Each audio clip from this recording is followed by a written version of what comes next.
ఇంటికి పోవడం ఎప్పుడు పోతాం కానీ భోజనం కూడా చేయలేదు. మధ్యాహ్నం నుంచి మీరంతా కూడా 3 అయింది, భోజనం కూడా లేకుండా అందరం కూడా చేశాం.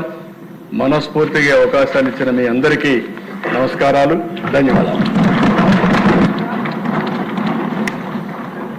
అందరికీ నమస్కారం అండి. అది డిప్యూటీ స్పీకర్ గారికి ఇవ్వండి పిటిషన్స్. అందరికీ నమస్కారం అండి. ఆంధ్రప్రదేశ్ శాసనసభ నుండి 2024-25 ఆర్థిక సంవత్సరానికి 3 ఆర్థిక సమితులకు ఈరోజు జరిగిన ఎన్నికల ఫలితాలు ప్రకటిస్తున్నాం. రిజల్ట్ కూడా వచ్చింది. ప్రభుత్వ పద్దుల సమితి విజేతలు ఆనంద్ బాబు గారు నక్క, అదిమిల్లి రాధాకృష్ణ గారు, అశోక్ రెడ్డి గారు, రామాంజనేయులు గారు, జయనాగేశ్వర రెడ్డి గారు, కోల లలిత్ కుమారి గారు, రాజగోపాల్ శ్రీరామ్ గారు, రామాంజనేయులు ప్రపర్తి, విష్ణు కుమార్ రాజు గారు.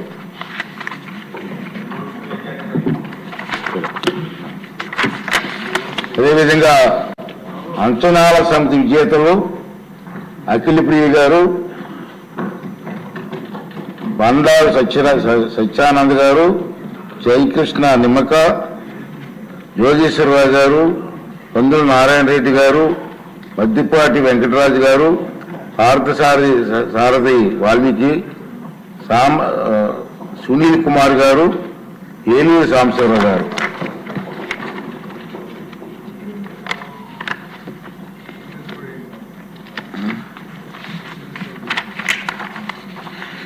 ప్రభుత్వ రంగ సంస్థల సమితి విజేతలు భక్తుల ఆనందబాబు గారు, హితాభక్తుల ఆనందబాబు గారు, ఈశ్వరరావు గారు, కరుకుడి గిడ్డి సత్యనారాయణ గారు, గౌతు శిరీష గారు, కోన రవికుమార్ గారు, కుమార్ రాజు వర్ల, ఆర్వీఎస్కేకే రంగారావు గారు, తెనాలి శ్రవణ్ కుమార్ గారు, వసంత వెంకట కృష్ణ ప్రసాద్ గారు.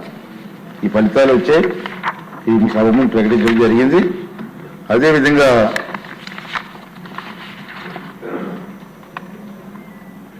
గౌరవ సభ్యులందరికీ కూడా ధన్యవాదాలండి. ఈ సభని సక్రమంగా జరిపించడంలో మీరందరూ కూడా చాలా సహకారాన్ని అందించారు. 16వ శాసనసభ 2వ సమావేశాలు ముగింపుకు వచ్చాయి. ఈ 10 రోజుల సమావేశాల్లో శాసనసభ 10 రోజుల పాటు 59 గంటల 55 నిమిషాల పాటు సమావేశం అయింది. మంత్రులు 75 నక్షత్ర గుర్తు ప్రశ్నలకు మౌలికంగా జవాబిచ్చారు. ఇవి కాక 51 నక్షత్ర గుర్తుల గల ప్రశ్నలకు, అదేవిధంగా 3 నక్షత్ర గుర్తు లేని ప్రశ్నలకు సమాధానాలు సభా సమావేశం ఉంచాం. ముఖ్యమంత్రి గారు, మంత్రివర్యులు 8 ప్రకటనలు చేశారు. ఈ సమావేశంలో 21 బిల్లులు ప్రవేశపెట్టి ఆమోదించడం జరిగింది. ఇంత స్వల్ప వ్యవధిలో బడ్జెట్తో సహా ఇన్ని బిల్లులు ఆమోదించడం విశేషం. వివిధ అంశాల మీద 120 మంది సభ్యులు ప్రసంగించారు. ఈ సభలో ఉన్నటువంటి సభ్యులందరూ సుమారు 120 మంది ఈ సభలో మాట్లాడడం జరిగింది. సభ 2 లఘు చర్చలు చేపట్టింది, 3 ప్రభుత్వ తీర్మానాలు ఆమోదించింది. 344వ నియమం క్రింద ఒక చర్చ చేపట్టింది, ఒక సాధారణ ప్రతిపాదన చేపట్టింది. ఈ సమావేశంలో మన డిప్యూటీ స్పీకర్ గారు ఎన్నుకున్నాం. ఈ సమావేశంలోనే డిప్యూటీ స్పీకర్ గారిని కూడా ఎన్నుకున్నాం.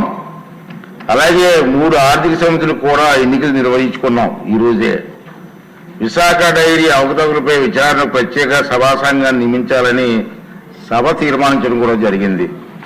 అదేవిధంగా ఈ సభలో ఉన్నటువంటి సభ్యులు ఏ పార్టీలకి ఎంతమంది ఉన్నారన్నది వివరణ ఇవ్వాల్సిన అవసరం ఉంది.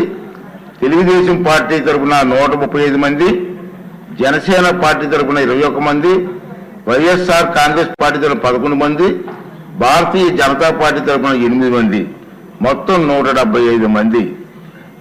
ఇంతటితో 16వ శాసనసభ 2వ సమావేశాలు ముగిశాయి. ఈ సమావేశాలు నిరవధికంగా వాయిదా వేస్తున్నామని తెలియజేస్తూ అందరికీ నమస్కారం అండి.